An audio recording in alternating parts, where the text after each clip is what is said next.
विश्व सम्पदा दिवस उपलक्ष्य विश्व सम्पदा संज्ञा गोसाले थिथि संघ संस्थाया ग्वाहाली वैशाख 2 गते निसे 5 गते तक थिथि ज्याझो न्यागु ख।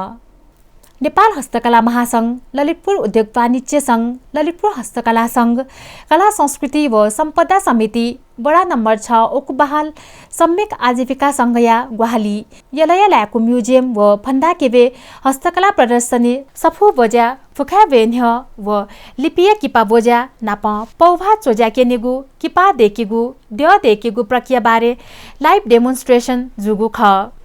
विश्व सम्पदा संज्ञा नोकुलिसे थुगु ज्याझोया कजी थर्मरा साकेजु छिगु कला संस्कृति सम्पदा संरक्षण जगेर्ना यागो नापनाप पर्यटकीय क्षेत्र अझ व्यापकता हेगु व सुलाजंगो सम्पदा त न्यने हया प्रचार प्रसार यागो हे थो ज्याया मु आजो ख थाया दिल।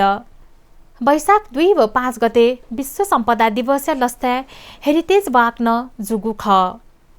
थुगु ज्याझोया समापन समारोह स यलय नाजाम मूर्तिकार सन्त कुमार साके जुया त लाइफ टाइम अचिभमेन्ट अवार्ड पाखे सम्मानित यागु ख।